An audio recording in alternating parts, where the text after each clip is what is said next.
On a tellement de choses à se dire qu'on va essayer de ne pas trop perdre de temps en début de rencontre.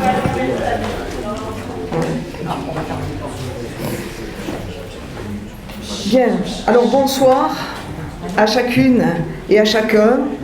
Merci de votre présence à l'Institut catholique de la Méditerranée. Merci de nous avoir rejoints pour découvrir ce manifeste pour une théologie issue de la Méditerranée, depuis la Méditerranée. Ce manifeste, vous l'avez dans une version papier, il a été publié sur nos sites à 19h précises, et je pense que vous pouvez aussi trouver un QR code pour le flasher si vous le souhaitez en version numérique. Ce soir, on ne vous propose pas de le lire, on vous propose de vous le raconter. Ce manifeste est le fruit d'un long cheminement d'écoute et de rencontres. Il a été initié par des théologiens italiens qui ont commencé à penser la Méditerranée comme lieu théologique et qui ont reçu une impulsion forte de la visite du pape à Naples en 2019. L'Institut catholique de la Méditerranée, notamment à l'occasion des 30 ans de l'ISTR, l'Institut de sciences et de théologie des religions, est venu rejoindre ce travail de recherche et a travaillé à la mise en réseau de différents instituts et de chercheurs issus de toutes les rives de la Méditerranée. En juin dernier, à Molfette, à côté de Bari, en Italie, une rencontre en présentiel a permis de travailler sur ce qui est devenu la version finale du manifeste. Et ce soir, nous sommes particulièrement heureux, fiers et pleins de gratitude de pouvoir dévoiler au grand jour un manifeste signé par 17 institutions et de nombreux chercheurs issus des 5 rives de la Méditerranée. Pour vous le présenter et rendre visible cette diversité, ce travail en réseau qui nous tient à cœur, nous avons choisi de donner la parole à des personnes qui ont été actrices du processus qui a amené à l'écriture de ce document. Donc quelques mots pour présenter les participants à notre table ronde. À ma gauche, Giuseppina De Simone de Naples, qui est théologienne en théologie fondamentale à la Facoltà Teologica di Napoli, qui est la responsable scientifique du groupe de recherche La Méditerranée comme lieu théologique et qui est membre du synode. Droite, Anna Petrache de Rome, qui est docteure en philosophie. Elle travaille à l'Angelicum à Rome et à l'Institute for Ecumenical Studies. Elle est membre du groupe de recherche La Maison de la Sagesse et elle s'intéresse tout particulièrement à la philosophie politique. Et en bout de table, Patrice Chossolki, théologien, directeur de l'Institut catholique de la Méditerranée, qui est constitué de 2 instituts, l'ISTR de Marseille et l'IUSL, l'Institut universitaire Saint-Luc à Aix-en-Provence. Il est directeur de la maison d'édition Chemin de Dialogue. Et Patrice travaille en particulier sur une théologie de la relation.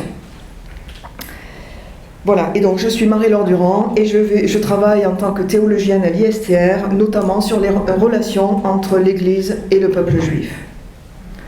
Donc dans un premier temps, je vais donner la parole aux intervenants, puis nous aurons un temps d'échange et de questions tous ensemble.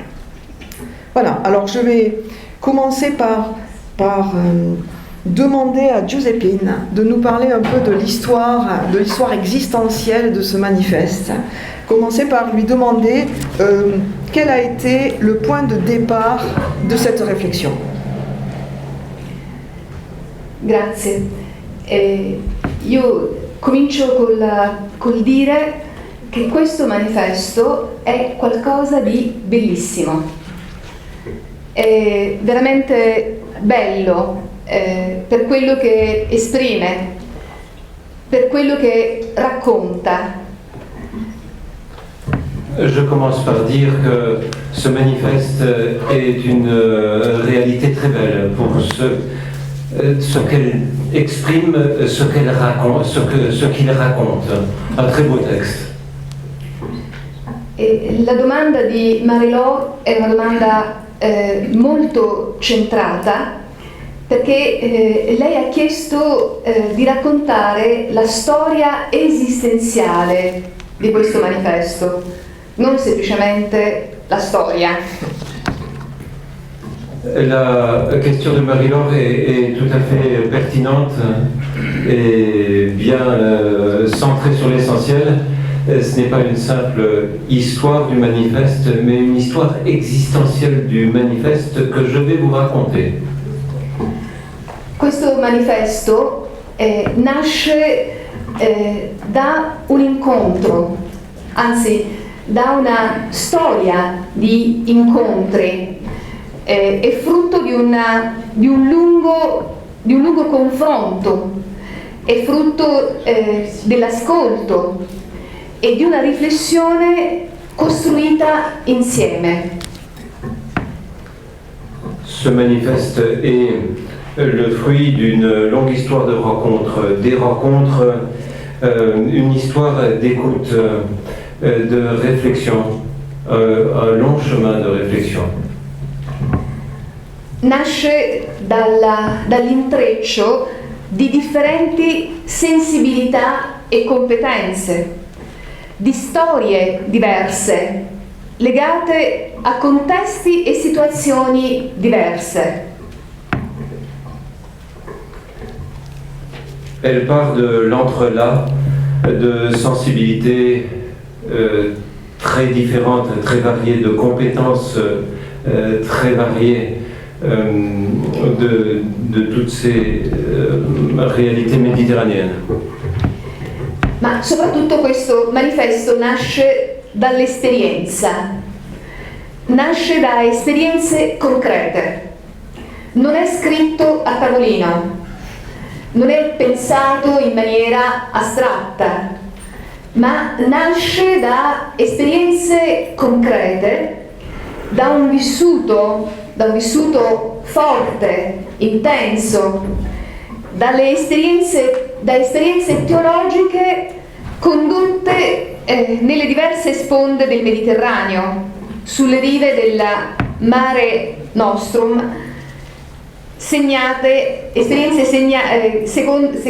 vissute seguendo le esigenze del Vangelo. Ce manifeste et cet entrelac naît d'expériences concrètes, d'expériences fortes, d'un vécu très fort sur les rives de la Méditerranée. Ce n'est pas un document qui a été écrit au bureau. Ce n'est pas une théologie abstraite, elle part de l'expérience, d'une expérience théologique pensée à partir de l'Évangile. Quello che abbiamo cercato di fare con questo manifesto è stato proprio leggere quello che stavamo vivendo come teologi e teologhe del Mediterraneo. Siamo partiti appunto dall'esperienza che si andava realizzando nei luoghi della formazione teologica, in istituzioni accademiche del Mediterraneo, esperienze che erano sollecitate da contesti in cui più forte era l'esigenza di confrontarsi anche con culture diverse, con fedi diverse. Donc l'objectif c'était de faire une relecture de ce que nous étions en train de vivre en partant de l'expérience. Sollicité que nous étions dans nos expériences d'enseignement aussi par les contextes et l'exigence de rencontrer l'autre, de se confronter à l'autre dans le dialogue. Alors, Giuseppine, tu as souligné la dimension existentielle qui a donné naissance à cette réflexion qui a abouti au manifeste.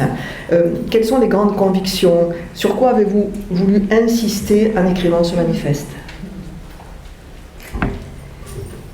E quello che ci ha guidato anche in questa rilettura delle nostre esperienze teologiche è stato soprattutto, come già diceva Marilor, il discorso del Papa a Napoli, la convinzione che ci ha accompagnato in questo lavoro è quella di una necessità di riprendere in mano la responsabilità della teologia nell'offrire una lettura della realtà che fosse guidata dal criterio vivo della Pasqua, come ci ha detto appunto Papa Francesco. Donc, pour répondre à la question de Marie-Laure sur ce qui nous a guidés dans la rédaction de ce manifeste, c'est une relecture d'abord du discours de Naples, du pape François à Naples en 2019. La conviction qui nous a accompagnés, c'est la nécessité de reprendre en main la responsabilité théologique, c'est-à-dire d'offrir une lecture du réel à partir du critère de la Pâque de Gesù. E allora si trattava di capire quale lettura potevamo offrire del Mediterraneo. La responsabilità di chi fa teologia in questo contesto è quella di aiutare a leggere questo contesto, la sua storia, il suo presente, alla luce della Pasqua. Ma che cosa significava questo? Questa è la domanda che ci ha guidato nel nostro lavoro e nel confronto tra di noi. La question de la responsabilité des théologiens, c'est quelle lecture offrir. Donc la responsabilité de qui fait théologie, c'est d'offrir une manière de lire le contexte, les événements à la lumière de la Pâque. Alors ce manifeste, on le voit dans la version française, si vous lisez le titre, il s'appelle « Pour une théologie depuis la Méditerranée ». En fait, c'est une tentative française de traduire « dal Mediterraneo ». Pourquoi ce « dal » Parce que ça aurait été si simple en français de dire « pour une théologie de la Méditerranée ». Pourquoi ce « depuis la Méditerranée », ce « dal » en italien, est si important? È molto importante che appunto si dica teologia dal Mediterraneo, è anche una teologia del Mediterraneo e per il Mediterraneo, ma insistere sul dal, no? Perché dal Mediterraneo? Perché è una teologia che viene dal Mediterraneo ed è una teologia che è sollecitata da questo contesto che è fatto di situazioni anche diverse, di storie diverse, un contesto che è una trama di contesti anche differenti.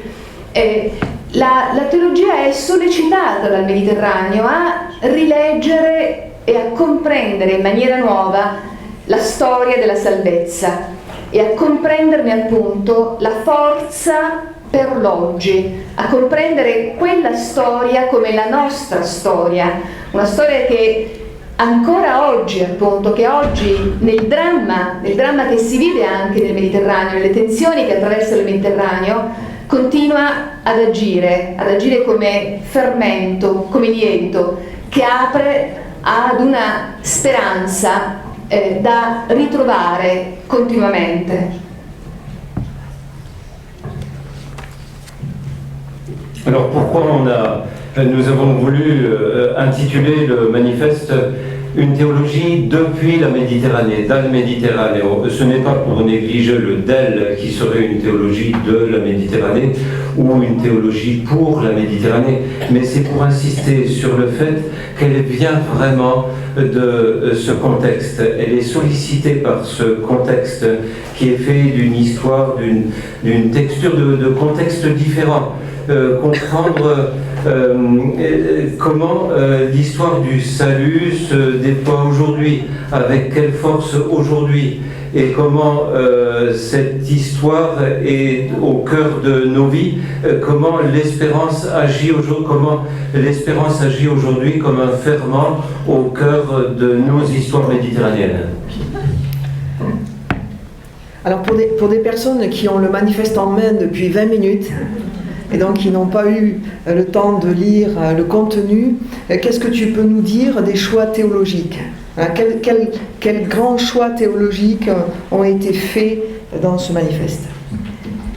E credo che la prima scelta teologica significativa e importante è proprio nel fatto che questo manifesto è stato scritto insieme. È una teologia costruita insieme. Questo non è qualcosa di insignificante, no? Noi non abbiamo scritto un testo per poi chiedere di aderire a quel testo. Questo testo è stato veramente il frutto di un lavoro fatto insieme.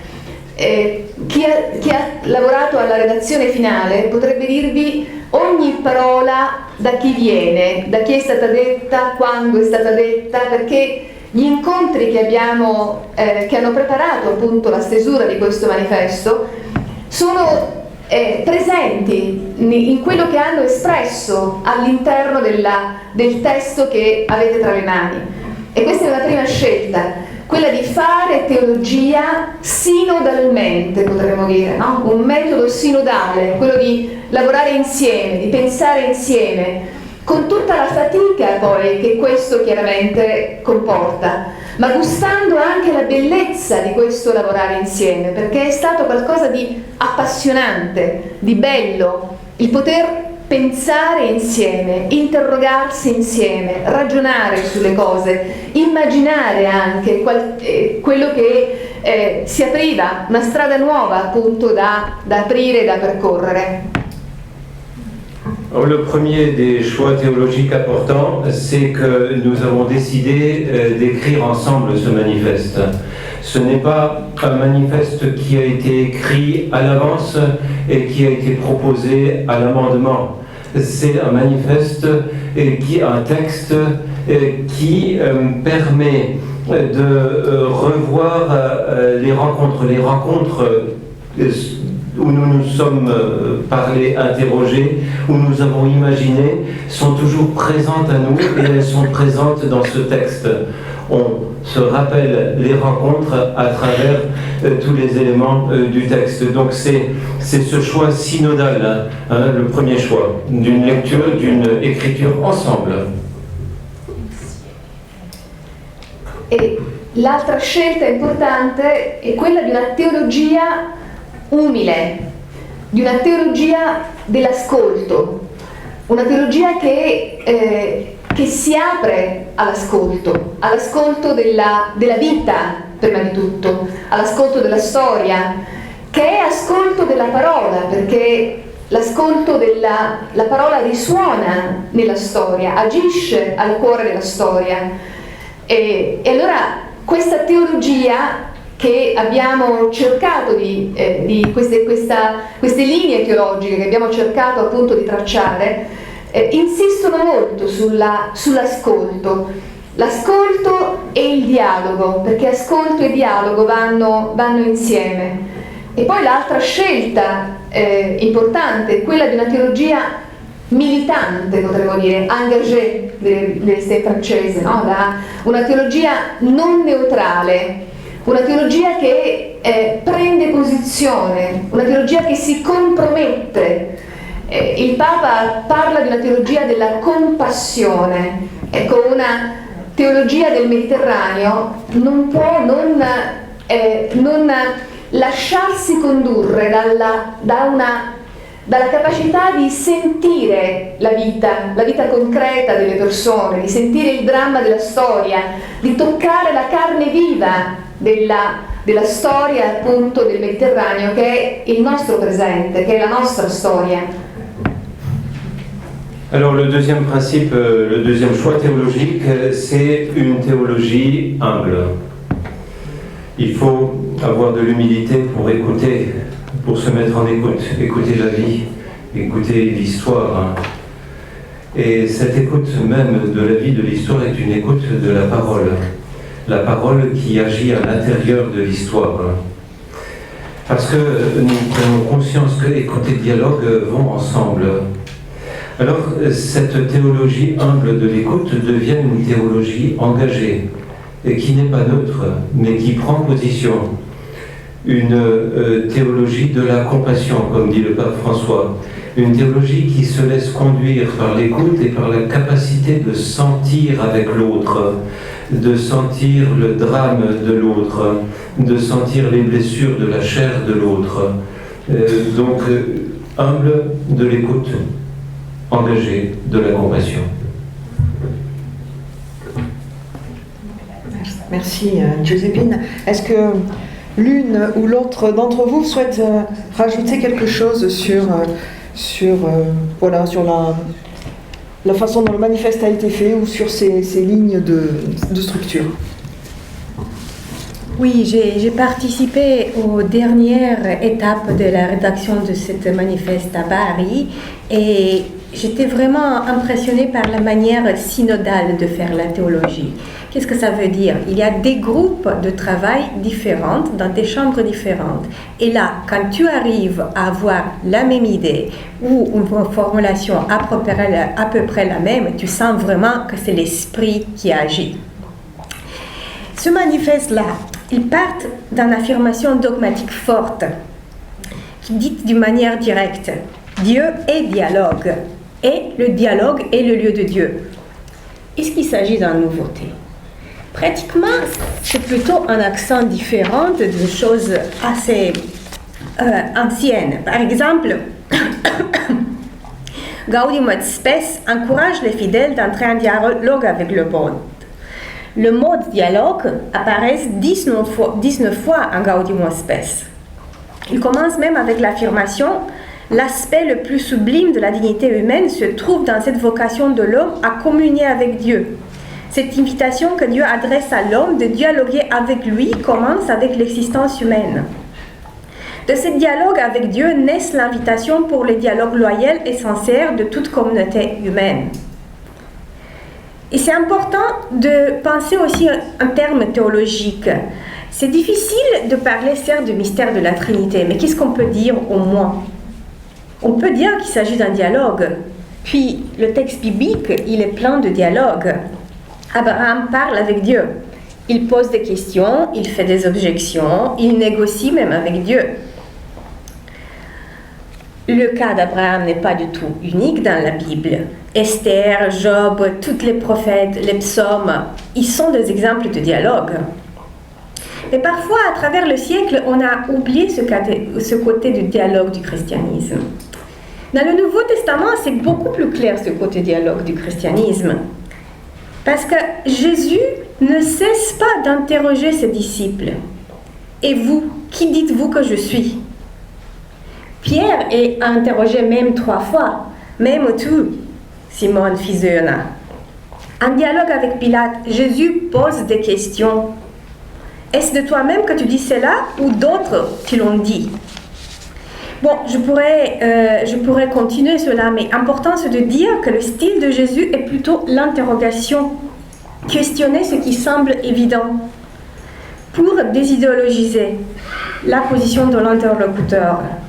Jésus n'est pas simplement une réponse, mais c'est aussi une question ouverte. De lors, notre point de départ, de faire attention aux questions pour mieux vivre ensemble notre vocation dans le monde. Merci Anna. Donc tu rajoutes le mot dialogue au mot synodalité et écoute. Patrice, est-ce que tu souhaites rajouter quelque chose?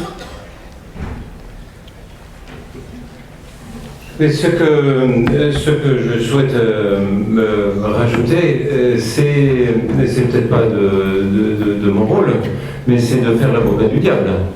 Alors, tu souhaites nous parler des obstacles possibles à la réception de ce manifeste. Alors j'ai contribué, on a travaillé ensemble à la rédaction du manifeste, donc que ce soit bien clair, c'est avec une joie immense que moi aussi je trouve ce grand beau texte. Tu peux nous dire pourquoi tu as eu tant de joie à participer à ce manifeste, en quelques mots?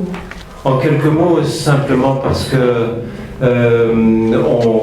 on redécouvre cette théologie relationnelle, où on redécouvre que Jésus est dialogie et dialogue, que en fait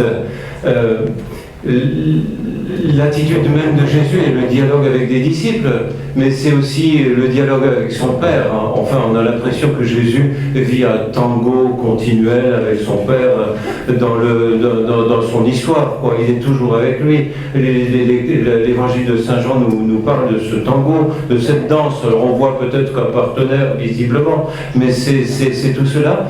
Et donc, en fait, c'est l'être dialogique de Jésus dont on redécouvre et qui oblige la théologie à repartir du dialogue, à repartir de la relation sans avoir peur. Parce qu'on peut en avoir peur. Et là, je ferai l'avocat du diable, mais c'est peut-être pas le moment. Si, c'est tout à fait le moment. Donc, tu souhaites parler des obstacles possibles à la réception de ce manifeste. C'est-à-dire, quelle réticence il pourrait y avoir à un texte centré sur l'écoute, la synodalité, le dialogue? Oui, alors j'en ai entendu depuis ma longue expérience pastorale. Voilà, si Dieu est dialogue et si le dialogue est le lieu de Dieu, c'est magnifique comme expression. Dieu est dialogue, le dialogue est le lieu de Dieu. C'est splendide, ça redéfinit tout, ça déplace toute la théologie, il faut l'admettre. Mais s'il en est ainsi, alors à quoi bon annoncer l'évangile? Et puis, à quoi bon faire des disciples si Dieu se manifeste déjà dans le dialogue entre tous? Et pourquoi le martyr de tant de missionnaires qui ont donné leur vie pour l'évangélisation? Et puis pourquoi est-ce que le Christ est mort? Si la rencontre est un lieu de révélation, au fond, à quoi bon l'incarnation du Fils de Dieu? Est-ce qu'à en rester à un dialogue, est-ce qu'on ne risque pas de tout relativiser? Est-ce qu'il n'y a pas le risque du syncrétisme? Et au fond, le dialogue, est-ce qu'il est vraiment salvifique? Il n'est pas toujours salvifique. Il y a des dialogues verbaux qui conduisent à des ruptures. Donc, la question, c'est l'articulation du dialogue et de l'annonce, en fait. Et là, je suis habité par la beauté de ce dialogue et du Dieu qui est le dialogue et le dialogue et révélation de Dieu. Mais alors, comment l'exprimer? On a besoin d'un fondement, d'une philosophie, d'une théologie dialogique. On a parlé de la parole qui anime et qui est présente, qui agit dans l'histoire. Mais c'est quoi cette parole? Ce qu'on a appelé verbe. Il est où? C'est quoi? Est-ce qu'on le trouve à l'intérieur de tout dialogue humain, de toute relation humaine? On peut le penser, mais alors là on a besoin d'une philosophie du dialogue. Mais regardez les enfants. Enfin, c'est les mamans qui le diront et les papas aussi. Vous avez cette joie de les voir grandir. Votre enfant, il me semble, avant de dire « je », il apprend à dire « maman » et « papa ». Ouais. Et papa. Il apprend à dire « tu » avant de dire « je ». C'est notre histoire. Ça veut dire, en fait, en soi, c'est la relation qui fait advenir les partenaires. C'est comme si le tango faisait advenir les deux partenaires qui dansent ou plus. Alors, il s'agit d'élaborer, de travailler une théologie du dialogue, une philosophie du dialogue qui fait advenir les... Nous, on a les personnes et les personnalités qui les hominisent, Nous sommes habitués à penser les relations mathématiquement, du moins c'est ma déformation, j'en connais d'autres. On pose 2 points sur un tableau, on met 2 points et on tire une ligne, un segment. Un segment. Hein, et on dit, ben voilà, il y a une relation entre les deux. Philosophiquement et théologiquement parlant, existentiellement parlant, il faudrait parler d'abord de relations, d'une relation qui fait advenir un tu, un je, qui fait devenir, qui humanise, qui hominise. Mais alors vous me direz, mais il est où alors cette parole, ce verbe? Ben, il y a un mystère de parole qui fait que l'enfant en arrive à dire tu, pour ensuite dire je. Et c'est là, vous voyez que on redécouvre le sens du mot dialogue, c'est dialogos. Ça veut dire que dans tout entre-deux, dans toute relation, se niche le logos. La parole est nichée là, et elle fait advenir les partenaires du tango. Et donc on part d'une parole mystérieuse, d'un verbe mystérieux. Or c'est ce que Saint Jean appelle le logos, c'est hominisé. Le verbe s'est fait chair. C'est la foi chrétienne. Alors quand je dialogue, je dis toujours on se le dit entre croyants, hein, dans les paroisses aussi, j'aime le dialogue, mais j'adore le dialogue. Mais pourquoi? Mais parce que je crois qu'il est là. Là, dans le logos, il y a le dialogos. Celui que je cherche, celui que je l'annonce, je le découvre d'abord dans l'écoute. Et ensuite, je peux parvenir à l'annoncer dans la mesure où je l'écoute et je le découvre au cœur du dialogue où il est niché. Alors là, c'est splendide. Mais c'est sûr que ça nécessite une théologie du dialogue, une théologie de la Méditerranée, parce que ça déplace tout. Mais ça permet précisément une magnifique articulation entre l'écoute, le dialogue et l'annonce. En fait, ce que tu dis, Patrice, c'est que en fait, la théologie de la Méditerranée est basée sur un regard anthropologique, un regard humain et une théologie fondamentale. Et que de l'autre côté, si on a cette théologie fondamentale, si on a cette anthropologie, alors ça donne encore plus la nécessité d'une théologie issue de la Méditerranée. Oui. Oui. Joséphine, tu veux réagir à ces propos théologiques ou... Sì, perché il Mediterraneo è uno spazio di dialogo, potremmo dire.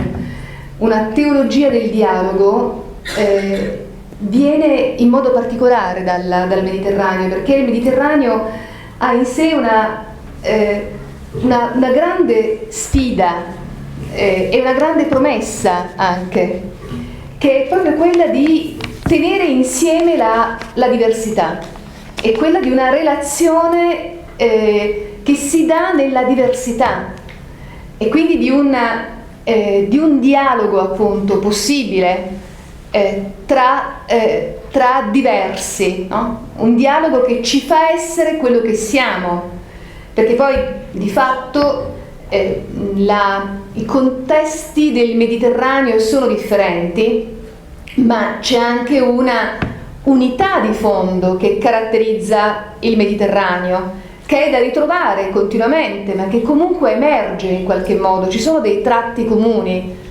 e questa unità nella diversità, questo pensare insieme l'unità e la diversità, è quello che il Mediterraneo esprime, rende possibile. Il Mediterraneo ha di per sé un carattere relazionale che in fondo riemerge anche quando questa relazione e questo dialogo vengono calpestati, negati, distrutti da forme di prevaricazione, di violenza, nello scontro che molte volte si registra anche, no? Si è registrato e si registra nei conflitti, tanti conflitti che attraversano il Mediterraneo. Mi fermo perché sennò non si riesce. È un bel dialogo il nostro, è quasi un tango. Ma soffro più di te. Alors je traduis. La théologie du dialogue, ce que j'ajouterais, dit Giuseppe Pina, c'est que cette théologie du dialogue est une grande promesse. Parce que cette théologie de la relation, la relation tient ensemble les diversités. Un dialogue est possible entre ces diversités qui nous fait être ce que nous sommes, advenir ce que nous sommes, à partir de contextes très différents. Et dans ce dialogue, nous découvrons aussi des traits communs, une unité dans la diversité.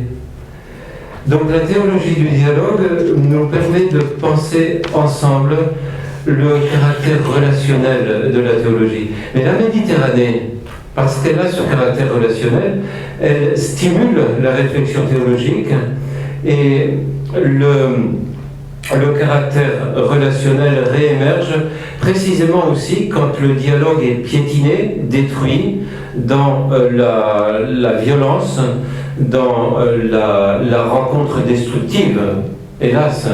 Mais l'exigence du dialogue en réémerge. Merci beaucoup.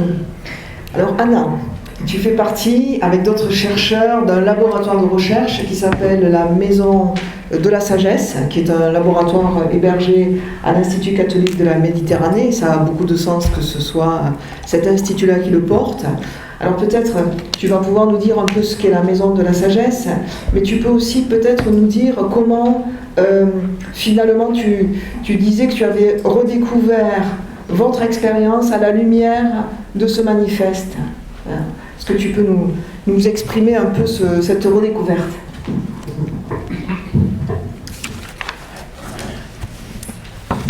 Oui, je vais raconter un peu notre expérience de Maison de la Sagesse comme groupe qui a vécu dans l'interpellation de la Méditerranée. Dans mon intervention, je vais souligner quelques synergies, mais aussi quelques différences. Le nom de ce projet fait référence au projet initié à Bagdad au IXe siècle comme lieu de dialogue entre des personnes, des sensibilités philosophiques et culturelles diverses. Dans notre groupe de recherche qui a commencé en 2016 sous la direction de Christophe Roucou, on avait un Égyptien, un Marocain, un Italien, un Libanais, un Allemand, des Français, moi que je suis roumaine, et aussi au commencement on avait des Tunisiens et des Turcs. Et chacun avait déjà fait l'expérience de l'interreligieux et de l'interculturel avant de s'intégrer dans ce groupe de recherche. Le séminaire est comme un polygone et chaque expérience rencontre à la frontière des expériences un peu similaires. Entre le discours du Libanais melkite et du marseillais catholique, il y a de certaines symétries. Également entre l'orthodoxe et le musulman, turc disons. Ne parlons pas de la similarité culturelle entre les musulmans et les chrétiens du monde arabe. Il y a assez des éléments communs pour parler d'un vivre ensemble, mais quand même assez de diversité pour que l'écoute de l'autre soit essentielle. Peut-être la notion wittgensteinienne d'aire des familles peut nous aider à comprendre cela. Qu'est-ce que ça veut dire cette notion? C'est que quand même dans une famille, il y a certains traits qui font reconnaître qu'il s'agit d'une famille. Mais ce n'est pas exactement le même trait entre le père et le fils, entre la mère et la fille.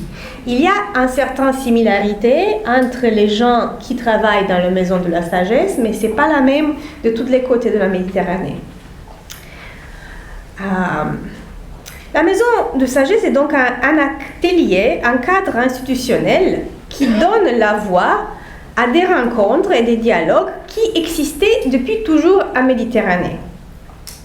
C'est une expérience qui est vécue dans certains endroits pour plus de 2000 ans.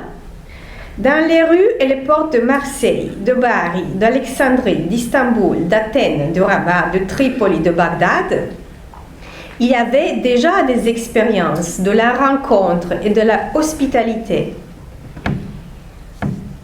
des expériences de vivre ensemble et de regarder ensemble vers le ciel.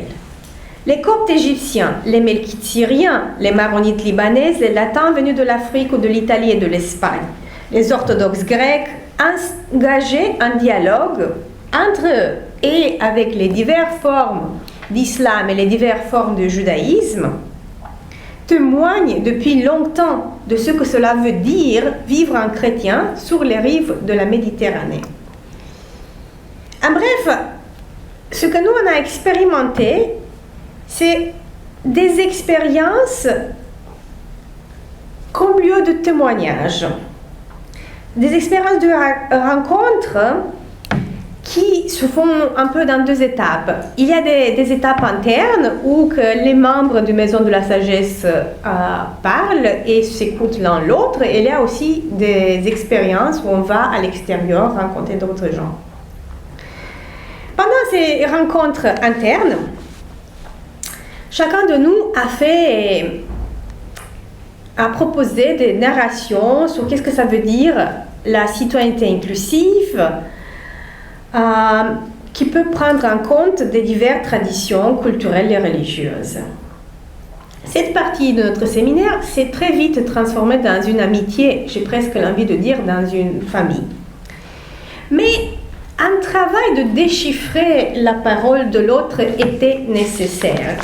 Un travail qui était conceptuel, j'ai eu besoin de beaucoup de temps pour comprendre que ce que je comprends par séculière et ce que je comprends par laïque, ça ne veut rien à dire parce que mes collègues qui viennent du sud de la Méditerranée comprenaient par les mêmes mots. Aussi, j'ai même un peu honte de le dire, mais maintenant que mes collègues m'acceptent, je peux le dire. Au commencement, quand ils ont changé de parler en français, du français en arabe, moi, j'ai eu un moment où je me suis sentie inconfortable. J'ai dû réfléchir et me dire, ils sont les mêmes personnes qui tout à l'heure parlaient en français, que tu les admirais quand ils parlaient en français. Maintenant, qu'est-ce que ça se passe quand tu as peur parce qu'ils parlent en arabe? Alors, il faut faire un effort pour entrer dans ce dialogue. Vous pouvez trouver sur le site de l'ICM une liste des thématiques qu'on a traitées ensemble, comme l'éducation, l'humanisme, le rapport entre le religieux et le politique, le rapport entre diverses identités et diverses appartenances. Mais plus que cela, je pense que le non-dit de nos rencontres est ce qui sont des lieux favorables pour le dévoilement du sens de l'humain et du divin. Et au lieu de théoriser cela, je vais vous inviter de parler avec mes collègues qui sont aussi dans la salle. Concernant les rencontres extérieures, grâce à la direction de Christophe et puis à la direction de Patrice, on est allé pour voir des chercheurs, des profs, des rabbins, des imams, des enseignantes, des responsables politiques, à Marseille, à Beyrouth, à Tripoli et à Rome. On a également animé des rencontres pour les jeunes à Nice et à Beyrouth. On a échangé avec eux sur leurs craintes et leurs espoirs.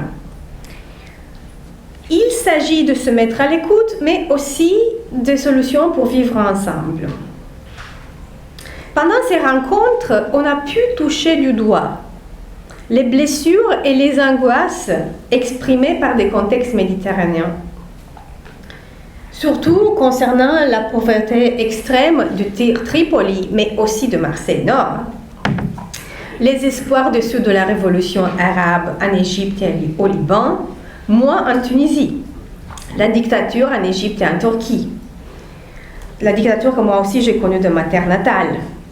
La situation difficile des chrétiens d'Orient pour le côté sud, qui parfois sont obligés de choisir entre quitter le pays et vivre d'une manière qui n'est pas digne.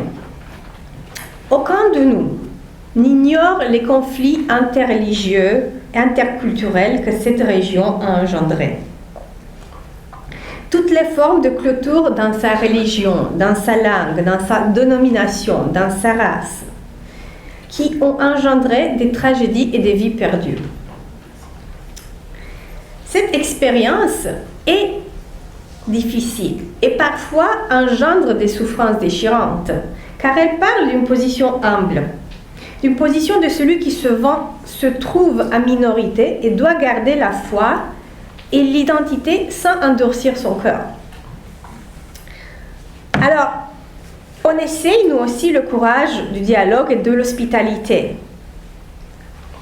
Mais parfois, on voit la souffrance devant l'injustice comme pain quotidien de ceux qui vivent sur les rives de la Méditerranée. On se reconnaît donc dans la démarche du manifeste qui parle des souffrances des martyrs du dialogue. Mais comment il faut comprendre cette expression du martyr du dialogue? Certes,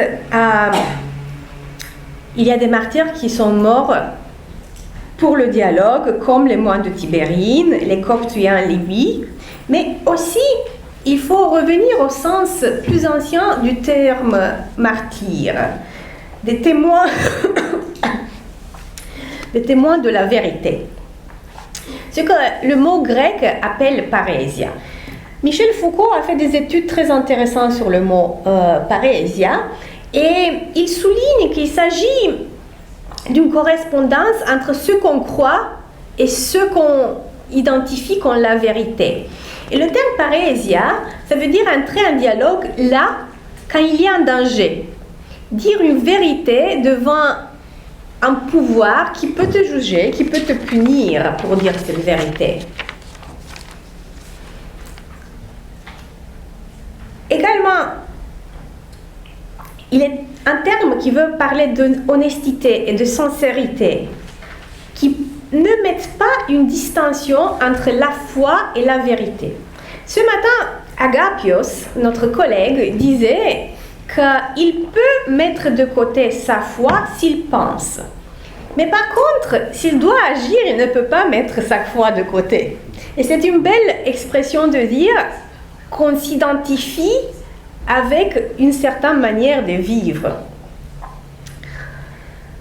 Un autre mot, celle du manifeste, c'est que notre travail dans la Maison de la Sagesse, c'est un peu d'essayer, chacun dans son côté, avec ses propres moyens, de démilitariser les religions en démilitarisant les armes. Donc, en me retrouvant à Bari, j'ai vu cette synergie entre le projet italien du manifeste et ce que nous on faisait déjà depuis 2016 ici à l'Institut catholique.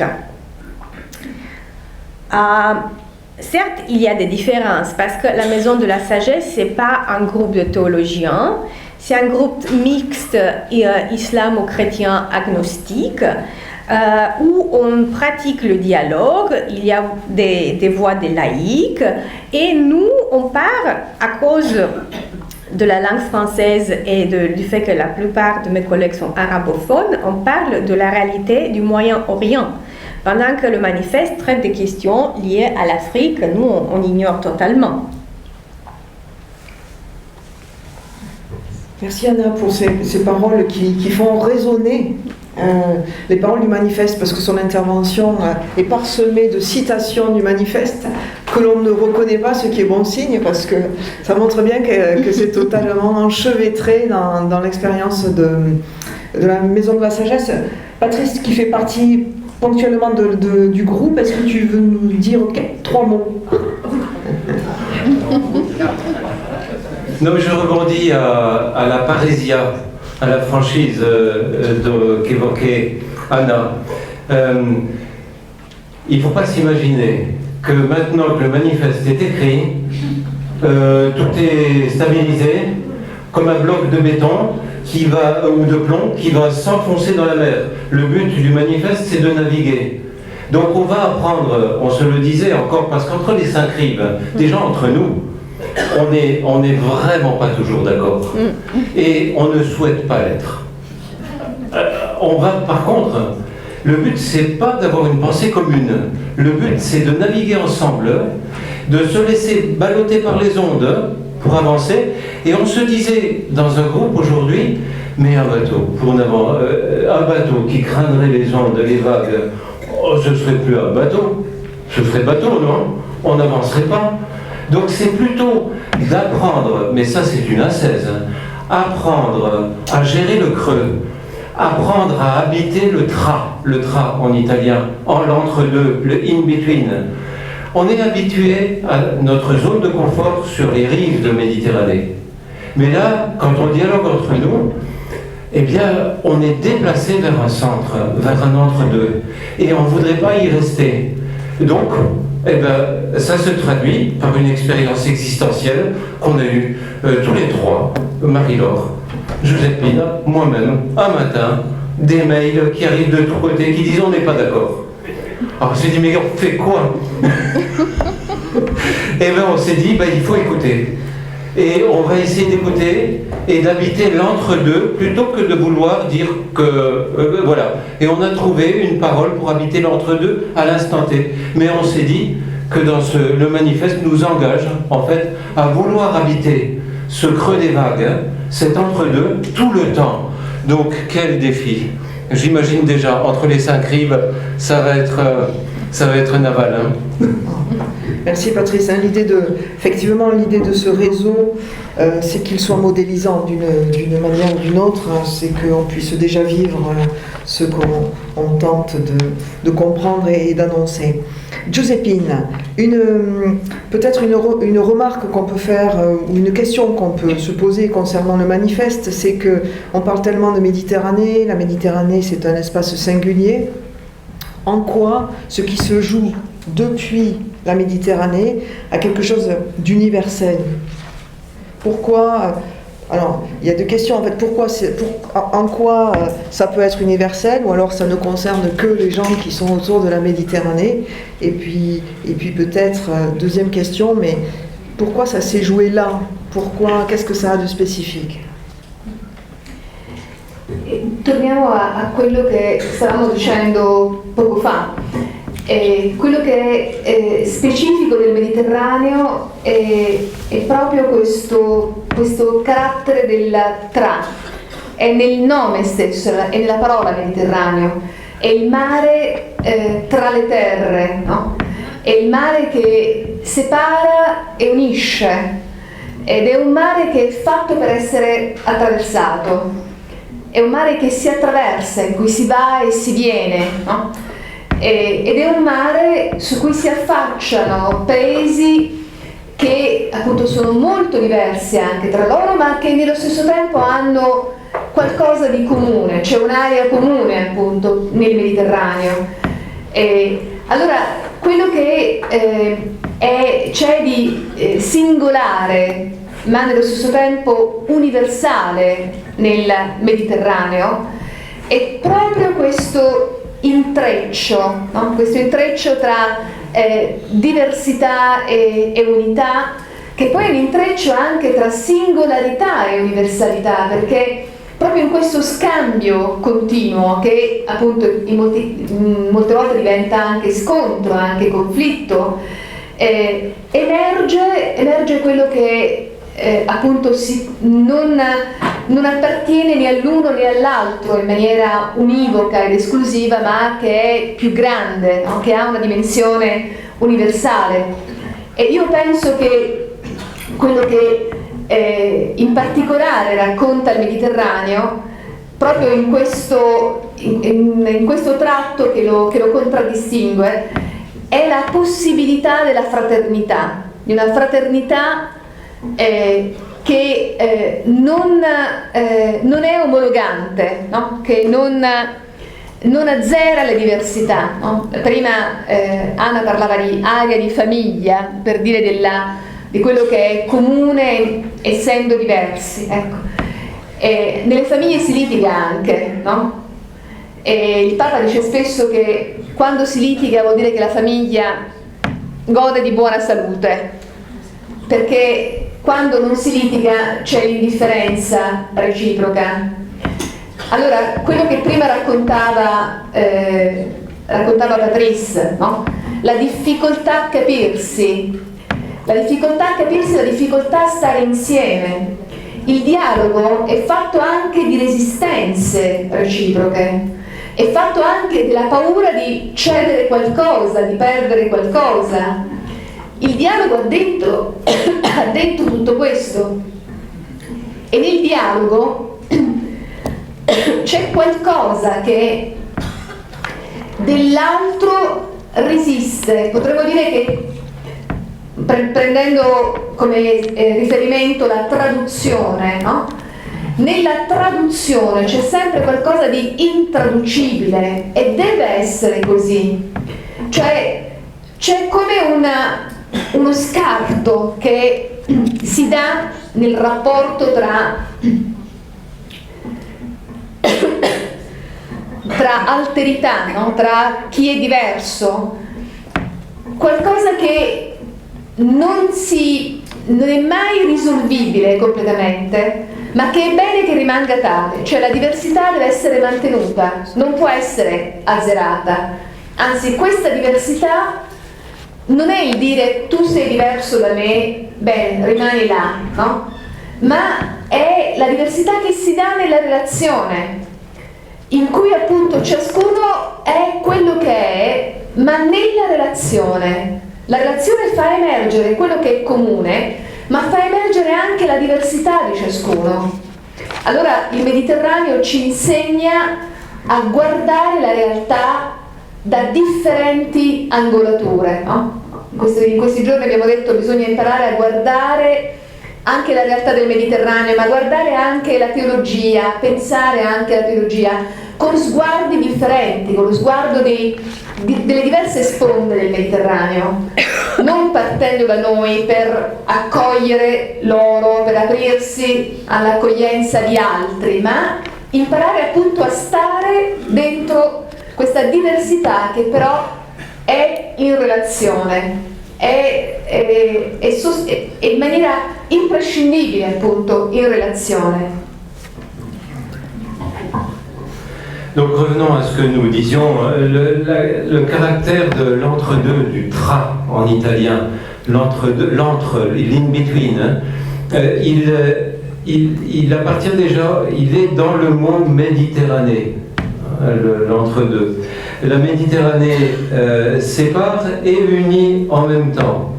La Méditerranée est faite pour être traversée. Les pays, les peuples autour de la Méditerranée se regardent les uns les autres de leurs différentes spécificités, singularités. Donc oui, la théologie de la Méditerranée, qui vient de la Méditerranée, est singulière. Mais cet entre-là, entre la diversité et l'unité, entre la singularité et l'universalité, fait émerger quelque chose qui n'appartient ni à l'un ni à l'autre, mais qui est plus profond que l'un et l'autre et qui surgit. Il y a dans la Méditerranée cette possibilité d'une fraternité non homologante, une fraternité qui n'annule pas la diversité. Le pape disait récemment: mais c'est bon quand dans une famille on se dispute, c'est la bonne santé d'une bonne famille, d'une famille. On se dispute, on n'est pas indifférent l'un à l'autre. Mais il faut avouer qu'il y a une difficulté à rester dans le dialogue. Et parce que il y a inhérent au dialogue la peur de perdre quelque chose. Donc, une théologie de la compassion, une théologie de l'affect, qui n'a pas peur de l'affection, une théologie affective, une théologie publique à la portée du peuple. Au fond, donc une théologie qui n'est pas enfermée dans les facultés de théologie ou dans les séminaires, parmi les spécialistes, une théologie qui se construit parmi les gens. Donc une théologie qui se construit à partir de la rue. Une théologie qui s'écrit en réseau. Tu veux rajouter quelques pistes personnelles rapidement? Oui, deux, rapidement. Ça serait intéressant de travailler ce manifeste avec des séminaristes. Je suis sûr qu'ils sont habités par les mêmes amours que nous.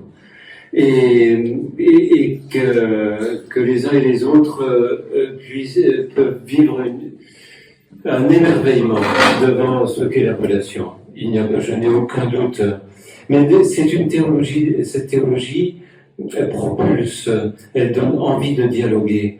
Elle donne envie de dialoguer. J'en parlerai aussi, je remercie le Congrès Mission qui sera ici à Marseille de m'avoir invité à parler du dialogue, parce que la mission,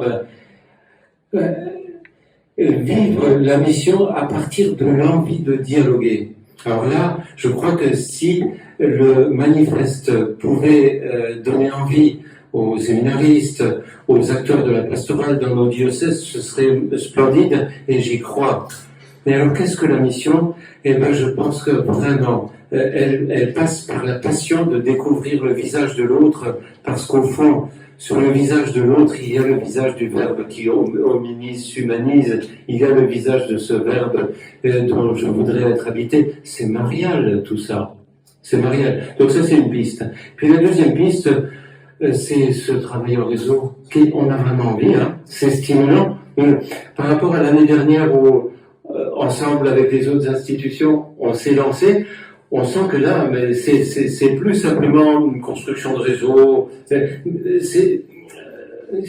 Comment dire, il y a une maturité, il y a une maturation, et je ne sais pas si on peut annoncer ensemble parce que je crois que on peut officialiser le nom du réseau nouveau. On peut, hein, parce qu'on est tous d'accord. Donc 17 institutions ont donné leur logo à ce manifeste. Vous le verrez, c'est beau, hein, de toutes les couleurs du logo. Et beaucoup d'institutions, dont les nôtres, de 5 rives de Méditerranée, aujourd'hui nous nous sommes accordés sur un nom. Oh, c'est simple. C'est RTMED. Oh, ça veut dire Réseau Théologique Méditerranéen. Bon. Mais attention, dans chaque pays, on aura le même logo, mais avec la dénomination dans la langue du pays, en turc, en arabe, en croate, en italien, en occitan, c'est un pays. Donc la singularité qui est rejointe par la Méditerranée, et il n'y a pas de centre, c'est la Méditerranée qui nous met tous au même niveau pour co-construire. Ça, c'est splendide, je trouve, c'est très très beau. Et avec Giuseppine, on avait quand même les larmes aux yeux, hein, plusieurs fois. Il y a de l'émotion, c'est aussi, c'est affectif aussi. Merci, un très grand merci à vous trois.